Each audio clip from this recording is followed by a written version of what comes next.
ছাত্ৰ-ছাত্ৰীসকল, আমি প্ৰথমতে ৰাষ্ট্ৰসংঘৰ অংগ বা অৰ্গানছ অৱ দ্য ইউনাইটেড নেশ্যনছৰ বিষয়ে আলোচনা কৰিম।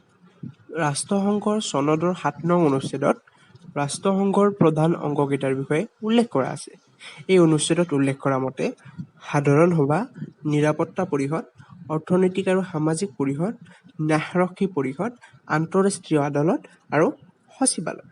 এই ৬টা অংগৰে ৰাষ্ট্ৰসংঘ গঠিত আৰু প্ৰয়োজন হ'লে ৰাষ্ট্ৰসংঘই আন বিশেষ অংগৰো সৃষ্টি কৰিব পাৰে। গতিকে ছাত্ৰ-ছাত্ৰীসকল, এই ৬টা অংগৰ বিষয়ে আমি চমুকৈ আলোচনা কৰিম আৰু ইয়াৰ পিছৰ ভিডিঅ'বিলাকত আমি প্ৰতিটো অংগৰ বিষয়ে বিশদভাৱে আলোচনা কৰিম।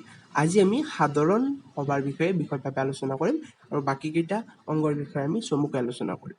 গতিকে যদি প্ৰথমতে চাব যাওঁ যে সাধাৰণ সভা বা জেনেৰেল এছেম্বলি। সাধাৰণ সভা ৰাষ্ট্ৰসংঘৰ বৃহত্তম অংগ। সকলোবোৰ সদস্য ৰাষ্ট্ৰৰে গঠিত হোৱা সাধাৰণ সভালৈ প্ৰত্যেক সদস্য ৰাষ্ট্ৰই ৫জনকৈ প্ৰতিনিধি পঠাব পাৰে। কিন্তু প্ৰত্যেকখন সদস্য ৰাষ্ট্ৰই এটাকেহে ভোট প্ৰদান কৰিব পাৰে। বুজিছানে? যে প্ৰতিখন সদস্য ৰাষ্ট্ৰ বা প্ৰত্যেকখন সদস্য ৰাষ্ট্ৰৰ পৰাই ৫জনকৈ প্ৰতিনিধি পঠাব পাৰে, কিন্তু প্ৰত্যেকখন সদস্য ৰাষ্ট্ৰই মাত্ৰ এটাকেহে ভোট প্ৰদান কৰিব পাৰে।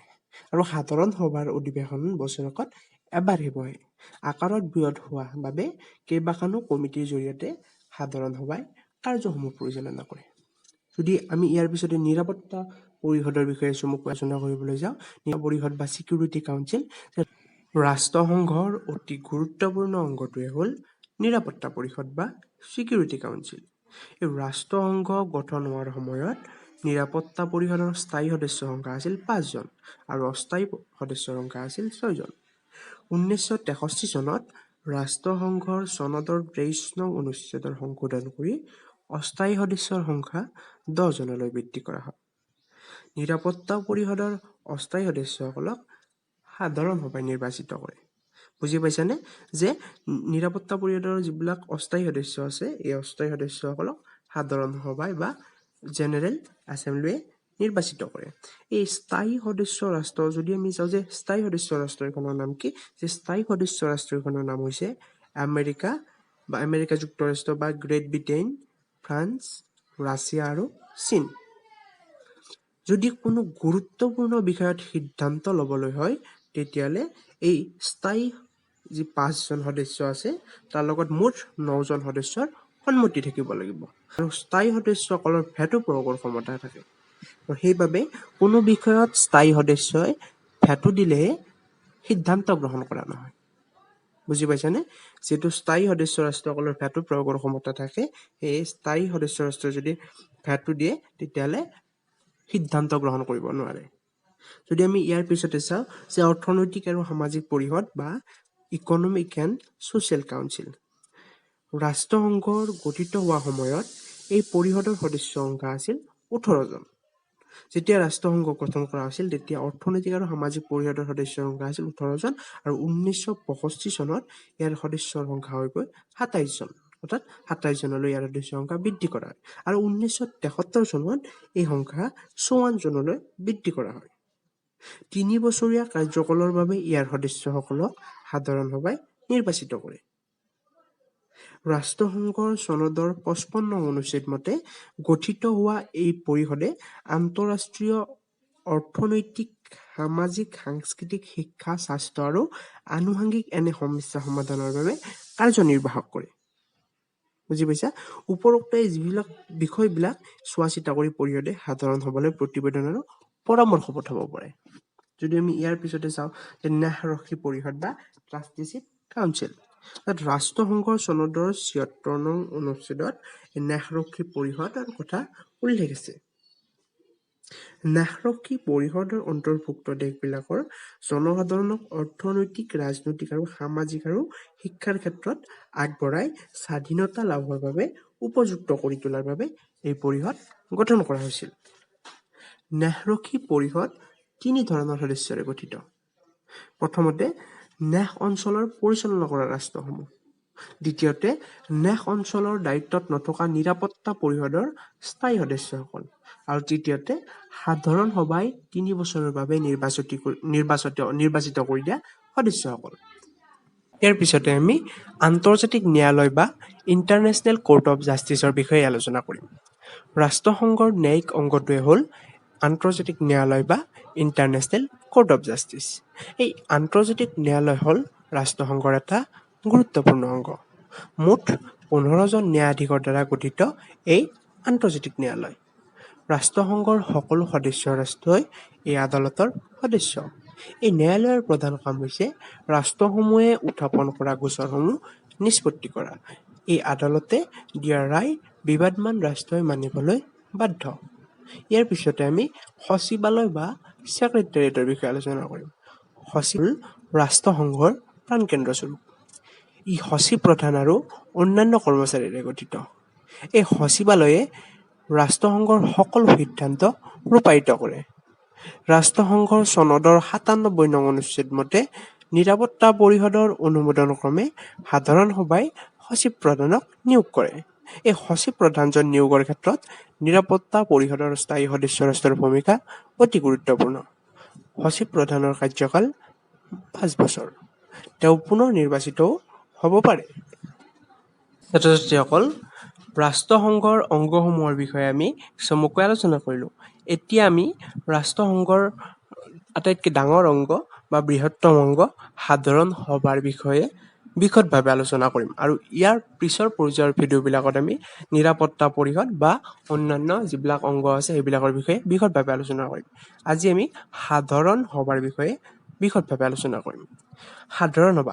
সাধাৰণ সভা হৈছে ৰাষ্ট্ৰসংঘৰ অংগসমূহৰ ভিতৰত আটাইতকৈ বৃহত্তম বা ডাঙৰ। ৰাষ্ট্ৰসংঘৰ প্ৰত্যেক সদস্য ৰাষ্ট্ৰই এই সভাৰ সদস্য। সাধাৰণ সভালৈ প্ৰত্যেক সদস্য ৰাষ্ট্ৰই 5জনকে প্ৰতিনিধি পঠাব পাৰে, কিন্তু প্ৰত্যেক সদস্য ৰাষ্ট্ৰৰ এটা ভোটে থাকে। সভা পৰিচালনাৰ নিয়মাৱলীৰ 21 নং নিয়ম মতে প্ৰত্যেক সদস্য ৰাষ্ট্ৰই সাধাৰণ সভালৈ 5জন প্ৰতিনিধি আৰু 5জন বিকল্প প্ৰতিনিধি আৰু প্ৰয়োজন অনুযায়ী বিশেষজ্ঞ আৰু অন্যান্য কৰ্মচাৰী পঠাব পাৰে। সদস্য ৰাষ্ট্ৰসমূহেও নিজৰ নিজৰ ইচ্ছামতে প্ৰতিনিধি পঠায়। এই প্ৰতিনিধিসকল নিজৰ নিজৰ দেশৰ ওচৰত দায়বদ্ধ থাকে।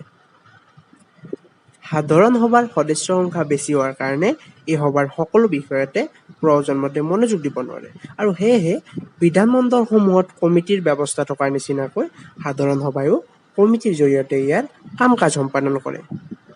সাধাৰণ সভাত প্ৰধান কমিটি বা মেইন কমিটি, নীতি নিয়ম সংক্ৰান্ত কমিটি বা প্ৰচিডিউৰেল কমিটি, স্থায়ী কমিটি বা ষ্টেণ্ডিং কমিটি আৰু তদৰ্থ কমিটি বা এডহক কমিটিৰ ব্যৱস্থা আছে। ইয়াৰ পিছতে আমি সাধাৰণ সভাৰ ক্ষমতা আৰু কাৰ্যৱলীৰ বিষয়ে আলোচনা কৰিম।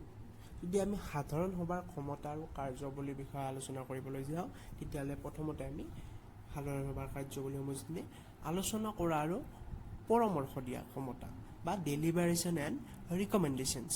তাত সাধাৰণ সভাৰ আলোচনা কৰাৰ ক্ষমতা আছে। এই ক্ষমতাই প্ৰধানকৈ দুটা কথাকে বুজায়।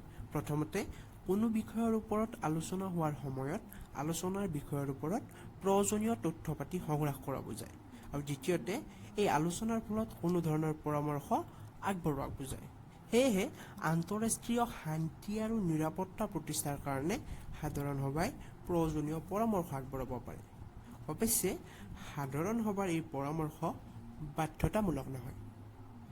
চনদৰ 10 নং অনুচ্ছেদ মতে সাধাৰণ সভাই চনদত সন্নিৱিষ্ট কৰা যিকোনো বিষয়ৰ ওপৰতে আলোচনা কৰিব পাৰে। সেইদৰে ৰাষ্ট্ৰসংঘৰ আন অংগৰ বিষয়েও সাধাৰণ সভাই আলোচনা কৰিব পাৰে। কিন্তু এই বিষয়ত সাধাৰণ সভাৰ দুটা সীমাবদ্ধ বা লিমিটেশ্যনছ থাকে। যেনে এই সীমাবদ্ধৰ বিষয়ে চনদৰ 12 নং অনুচ্ছেদত উল্লেখ কৰা আছে। এই অনুচ্ছেদত উল্লেখ থকা মতে কোনো বিষয়ৰ ওপৰত ব্যৱস্থা গ্ৰহণ কৰিবলৈ হ'লে সাধাৰণ সভাই নিৰাপত্তা পৰিষদ বা ছিকিউৰিটি কাউন্সিলক জনাব লাগে। আৰু তৃতীয়তে, নিৰাপত্তা পৰিষদে কোনো বিষয়ৰ ওপৰত আলোচনা কৰি থাকিলে সেই বিষয়ত সাধাৰণ সভাই কোনো পৰামৰ্শ আগবঢ়াব নোৱাৰে। আৰু চনদৰ 11 নং অনুচ্ছেদ মতে নিৰস্ত্ৰীকৰণ, অস্ত্ৰপাতি নিয়ন্ত্ৰণ আদিকে ধৰি আন্তঃৰাষ্ট্ৰীয় সহযোগিতা আৰু শান্তি আৰু নিৰাপত্তাৰ বিষয়ে সাধাৰণ সভাই আলোচনা কৰিব পাৰে। আৰু এনেবোৰ বিষয়ে সাধাৰণ সভাই নিৰাপত্তা পৰিষদক পৰামৰ্শ আগবঢ়াব পাৰে। গতিকে ছাত্ৰ ছাত্ৰীসকল, আমি গম পালোঁ যে সাধাৰণ পৰিষদৰ আলোচনা কৰা ক্ষমতা আৰু পৰামৰ্শ দিয়াৰ ক্ষমতা থাকে। তাৰপিছতে যদি আমি চাওঁ যে নীতি নিয়ম ৰচনা কৰাৰ ক্ষমতা বা ৰুল মেকিং পাৱাৰ। সাধাৰণ সভাৰ বিধি বিধান ৰচনা কৰাৰ ক্ষমতা নাই যদিও এই সভাই কিছুমান নীতি নিয়ম ৰচনা কৰিব পাৰে।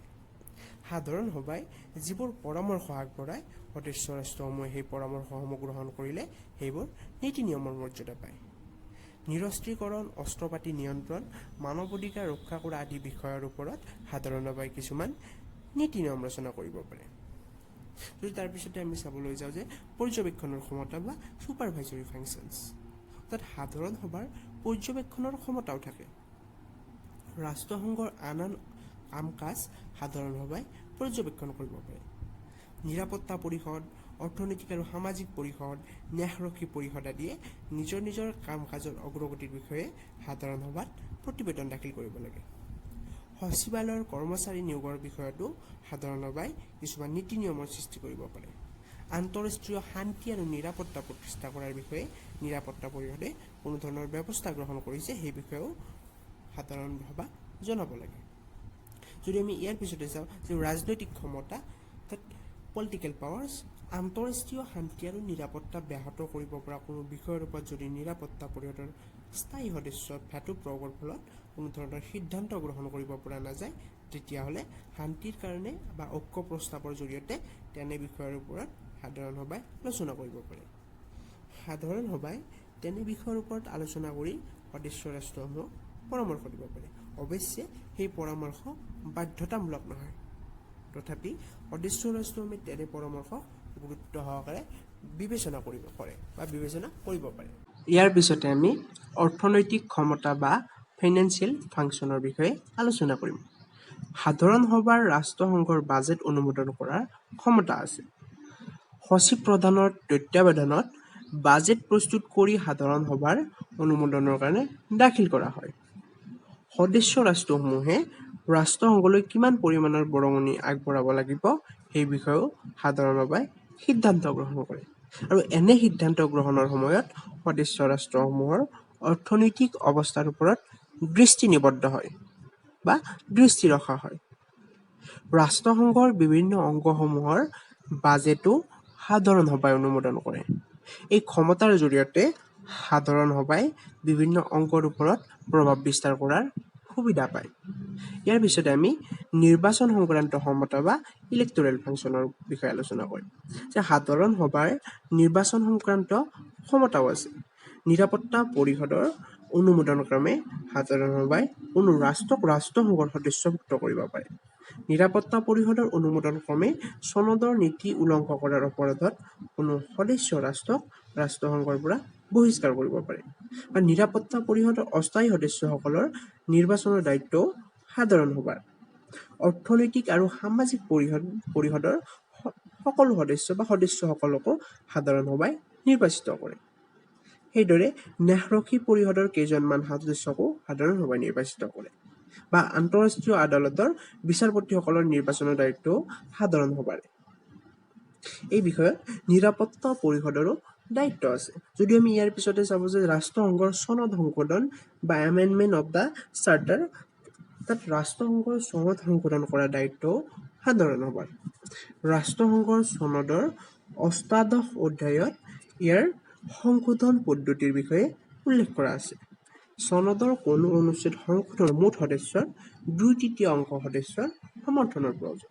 আৰু এই সংশোধনী প্ৰস্তাৱ নিৰাপত্তা পৰিষদৰ স্থায়ী সদস্যসহ ৰাষ্ট্ৰসংঘৰ ২/৩ অংশ সদস্যই সমৰ্থন জনালে সংশ্লিষ্ট যিটো অনুচ্ছেদ সেই অনুচ্ছেদটো সংশোধন হয় বা সংশোধিত হয়। গতিকে চমুকৈ সাধাৰণ সভাৰ এয়াই কাৰ্যৱলী বা পাৱাৰ এণ্ড ফাংচনছ।